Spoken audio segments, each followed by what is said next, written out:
नमस्कार, मैं विक्रम और आप देख रहे हैं जर्नलिस्ट यूपी लाइव न्यूज। देश दुनिया की तमाम बड़ी खबरों को देखने के लिए हमारे चैनल को तुरंत सब्सक्राइब करें और कमेंट बॉक्स में अपनी अमूल्य राय जरूर दें। आइए आपको दिखाते हैं इस वक्त की सबसे बड़ी खबर। एसटी आरक्षण पर जमकर बरसी मायावती। उन्होंने कहा क्रीमी लेयर और कोटे में कोटे पर सभी पार्टी को विरोध कर।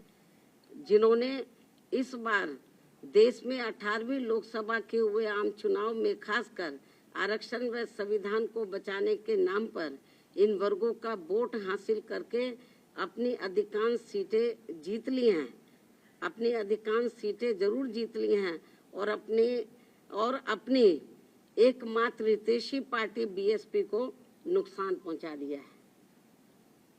और अब अंत में मेरा इन जैसी अन्य सभी पार्टियों से भी यही अनुरोध है कि वे भी इस देश के करोड़ों एससी व एसटी वर्गों के लोगों के समक्ष इस निर्णय के मामले में अपनी अपनी पार्टी का स्टैंड जल्दी ही स्पष्ट करें ताकि सही स्थिति इन वर्गों के सामने आ सके।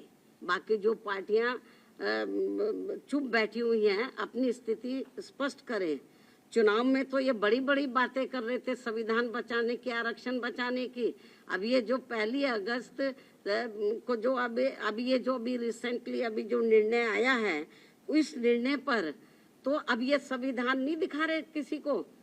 अब ये आरक्षण की बात नहीं कर रहे कांग्रेस पार्टी एंड कंपनी के लोग और भी पार्टियों के लोग, तो अभी नहीं ये संविधान की बात कर रहे ना इनके आरक्षण की बात कर रहे।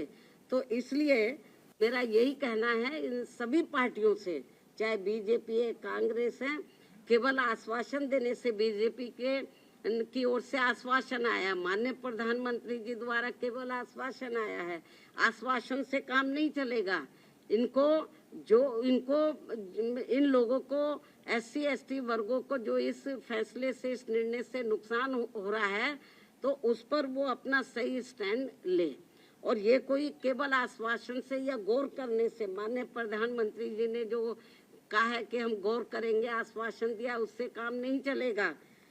इसका बड़ा भारी नुकसान इन वर्गों के लोगों को हो रहा है। बेहतर तो यही होता कि कल जो इन्होंने 2-3 दिन पहले ही संसद के दोनों सत्र जो इन्होंने अनिश्चित काल के लिए स्थगित कर दिए हैं, बेहतर यही होता कि इसको ये अनिश्चित काल की बजाय तो ये थोड़े समय इसको ये नहीं करते, इसको कंटिन्यू रखते और 5-6 दिन के बाद पूरी तैयारी करके तो ये संशोधन विधेयक को ये पार्लियामेंट में इस मामले को लेकर पार्लियामेंट में संशोधन विधेयक ये लाते, लेकिन नहीं लाए। तो इसलिए मेरा माननीय प्रधानमंत्री जी से भी यही कहना है कि यदि आपकी इन वर्गों के मामले में नियत साफ है तो आप अपने और मामलों में तो समय से पहले हाउस बुला लेते हैं, तो आप कभी भी हाउस बुला सकते हैं, अपनी तैयारी करें। और ये जो 1 अगस्त 2024 को जो माननीय सुप्रीम कोर्ट का निर्णय आया है तो इस निर्णय को निष्प्रभावी बनाएं, हाउस बुलाएं मतलब, और मालूम भी पड़ जाएगा कि हाउस में सभी दलों का क्या स्टैंड है। और मुझे क्या लगता है कि ये इनको जल्दी करना चाहिए, ये ठीक नहीं है। वरना जिन राज्यों में अब राज्यों में जल्दी ही विधानसभा के आम चुनाव होने वाले हैं तो इन वर्गों के लोग ना बीजेपी को माफ करेंगे, ना कांग्रेस को, ना अन्य पार्टियों को माफ करेंगे, क्योंकि इन्होंने इस बार जो 18वीं लोकसभा के आम चुनाव हुए हैं उसमें इन वर्गों के लोगों के साथ बड़ा विश्वासघात किया, धोखा दिया है। इनको कहा कि हम संविधान बचाएंगे, आरक्षण आपका खत्म हो जाएगा। अब ये चुप क्यों हैं? अब ये लोग चुप क्यों हैं? तो लेकिन इससे साफ जाहिर है ना ये संविधान को बचाने वाले हैं ना आरक्षण को बचाने वाले हैं।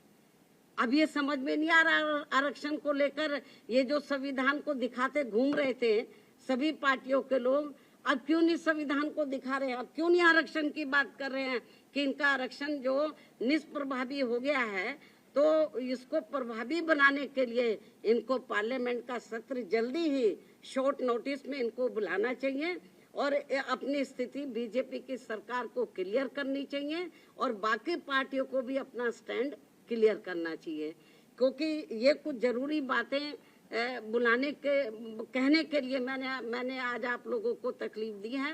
हालांकि इससे भी मैंने पहले प्रेस बुलाई थी, लेकिन अब जो हालात जो स्थिति सामने आ रही है, कल मैंने ट्वीट भी किया, लेकिन ट्वीट में सारी बातें नहीं आ सकती हैं, ट्वीट में सारी बातें नहीं आ सकती है। इसलिए फिर मैंने सोचा कि मैं मीडिया बंधुओं के समक्ष जाकर अपनी पार्टी की सही स्थिति आप लोगों के सामने इस संबंध में रखूं, इसलिए आज मैंने आप लोगों को तकलीफ दी है।